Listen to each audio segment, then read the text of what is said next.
샬롬 할렐루야. 히브리어 단어 묵상 41번째.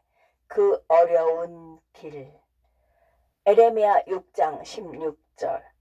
여호와께서 이와 같이 말씀하시되 너희는 길에 서서 보며 옛적 길 곧 선한 길이 어디인지 알아보고 그리로 가라. 너희 심령이 평강을 얻으리라 하나 그들의 대답이 우리는 그리로 가지 않겠노라 하였으며, 대부분의 영어 번역은 히브리어를 단순히 경로로 번역한다. 그러나 셈족 어근에는 실제로 어려운 길, 불확실성으로 가득 찬 길이라는 개념이 있다. 길로 번역된 히브리어는 DEREKIM이다. 이것은 구문 형식인 L이 앞에 오는 복수형이다. 복수형은 단어가 교차로로 더 적절하게 번역되었음을 나타낸다. L을 DEREKIM의 구성 요소로 사용하면 교차로에 서서 어느 길을 택할지 결정하려는 그림이 만들어진다. 갈림길에서의 생각. 본문에서 하나님은 우리에게 먼저 서라고 지시하신다. 히브리어에서 서다로 번역되는 단어가 많이 있다. 보여주기 위해서 서는 것, 두려움 가운데 서다를 의미한다.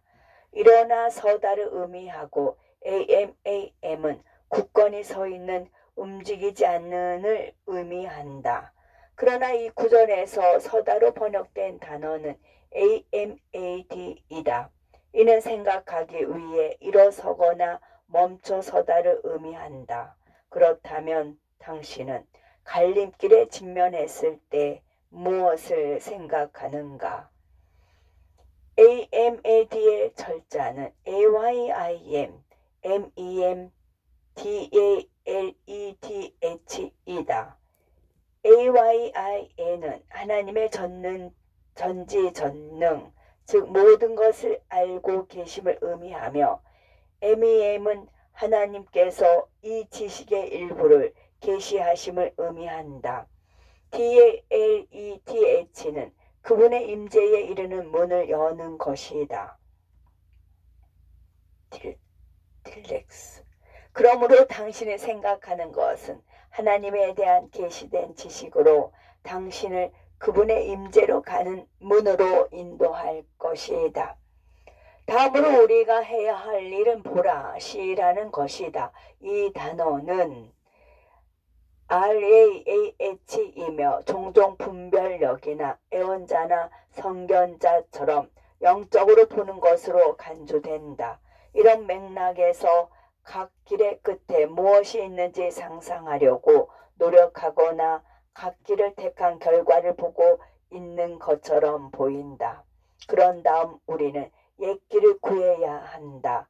연구 구절에 사용된 경로에 대한 히브리어의 단어는 DEREK가 아니라 LINETHIBOTH이다. 이 단어는 불확실성의 경로인 NATHAV라는 어근에서 유래했다. NATHAV의 철자는 NUN을 믿음으로 따라가는 경로를 보여준다.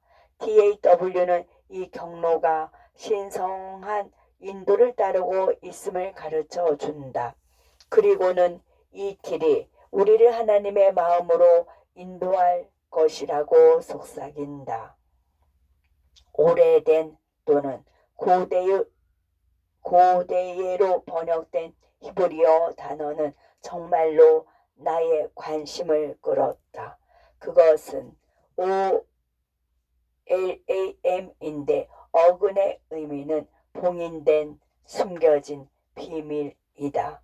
우리는 미래와 마찬가지로 과거가 우리에게 숨겨져 있다는 사실에서 오래된 이라는 개념을 얻는다. 우리는 오직 현재만을 확신할 수 있다. 따라서 이 단어는 우리의 이해에서 숨겨진 개념인 영원을 나타내는 데에도 사용된다. 그러나 이 문맥에서 내가 이 단어를 읽는 방식은 불확실하고 숨겨진 길을 구하라는 것이다. 또한 우리가 좋은 길을 구해야 한다는 것을 알 수 있다. 좋은으로 번역된 히브리어 TOEV, 토브는 하나님과 조화를 이루는 길을 의미한다. 낭비로 한가운데서의 안식. 결국 이 길은 온전한 믿음으로 걸어가야 할 길이다. 이 걸음은 우리의 영혼의 안식으로 이어질 것이다. 안식을 의미하는 히브리어 RAGA로 격동의 시간을 보낸 후 갑자기 찾아오는 쉼이다. 하나님께서 당신을 불 가운데로 인도하신 후에 오는 안식이다. RAGA는 탈곡기를 의미하는 단어 MARAK의 언어 유희이다. 다시 말해 프로 권투 선수가 종이 울린 후 다음 라운드를 위해 자기 코너로 이동하여 전열을 재정비할 때 갖는 휴식과 같다. 그는 여전히 싸우고 있지만 숨을 고르고 지시와 격려를 받고 물을 마시고 다시 힘을 되찾는 순간 RAGA라는 단어가 사용되는 다른 방식이다. 다른 비유를 하면 비행기를 타고 허리케인을 뚫고 폭풍의 눈으로 들어가는 것이다. 나는 내셔널 지오그래피 잡지에서 허리케인 속으로 날아가는 과학자들에게 대한 글을 읽었다. 그들은 최악의 난규르는 폭풍의 눈에 도달하기 직전에 찾아오며 그 후에는 모든 것이 평화로워진다고 한다. 그 평화가 RAGA이다. 하나님은 그분의 임재를 향한 여정에서 우리에게 안식을 주시겠지만 우리는 일어나 그 여정을 계속해야 한다. 마치 싸움을 끝내기 위해 링으로 돌아가야 하는 권투 선수나 집으로 돌아가기 위해 허리케인을 뚫어야 하는 과학자들처럼 말이다. 어렵고 숨겨진 경로를 선택하다. 그러나 특정한 길을 가기 전에 우리는 AMAT, 즉 잠시 멈춰서 우리의 여정을 기도하는 마음으로 숙고하고 올바른 길, 하나님의 조화를 이루는 길을 택해야 한다. 우리는 잠시 멈춰서 우리의 길을 생각해 보아야 한다. 왜냐하면 우리 자신에게 맡겨두면 본능적으로 저항이 가장 적은 길을 선택하게 되고 숨겨져 있거나 불확실한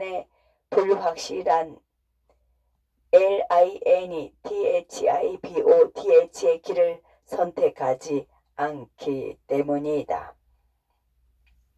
하나님의 완전한 뜻은 LINETHIBOTH일 수도 있고 더 어렵고 숨겨져 있거나 불확실한 길일 수 있다. 우리가 AMAD라고 할 때 우리는 이스라엘이 했던 것과 같은 결정의 직면에 있다. 어려운 길인 LINETHIBOTH를 택할 것인가 아니면 쉬운 길을 택할 것인가. 이 구절에 대한 나의 개인적인 묵상을 말하고 싶다. 내가 하나님 마음의 대연회장에서 사람들과 함께 하나님을 예배할 때 우리는 모두 축하하고 환호하고 춤추고 찬양한다. 하지만 나는 AMAD, 즉 서 있거나 잠시 멈춰서 그 무도회장의 구석에 숨겨진 작은 문을 바라본다. 나는 문 뒤에 무엇이 있는지 알고 있기 때문에 그 방에 들어갈지 말지 고민한다. 그것은 특별한 방, 큰 무도회장의 모든 기쁨과 동떨어진 방, 예수님께서 바깥방의 잔치와 자신을 분리시키는 곳이다.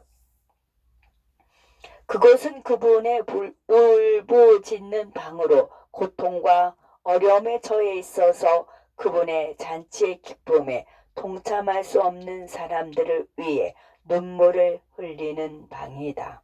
나는 감히 이 기쁨과 찬양의 방을 떠나 숨겨진 방에 들어가 축하 행사에 참석할 수 없는 사람들을 위해 나의 구주와 함께 울 수 있을까?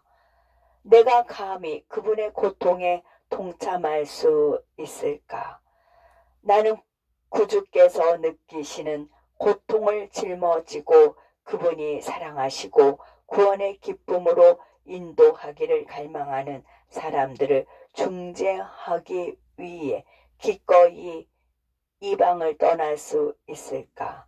아니면 에레미야 6장 16절에 나오는 이스라엘처럼 나는 그리로 가지 않겠다고 말할 것인가? 내가 이 특별한 방에 들어가서 그분과 함께 울기로 선택한다면 주님은 내게 DEVAR, 즉 그분의 마음에서 우러나온 말씀을 나와 나누실 것이며 그때 나는 주님이 우는 사람들과 나눌 수 있을 것이다. 그리고 이 지식은 내게 안식을 가져다 줄 것이다. 여호와께서 이와 같이 말씀하시되 너희는 길에 서서 보며 옛적 길, 곧 선한 길이 어디인지 알아보고 그리로 가라. 너희 심령이 평강을 얻으리라. 하나 그들의 대답이 우리는 그리로 가지 않겠노라 하였으며 그 어려운 길. 아멘.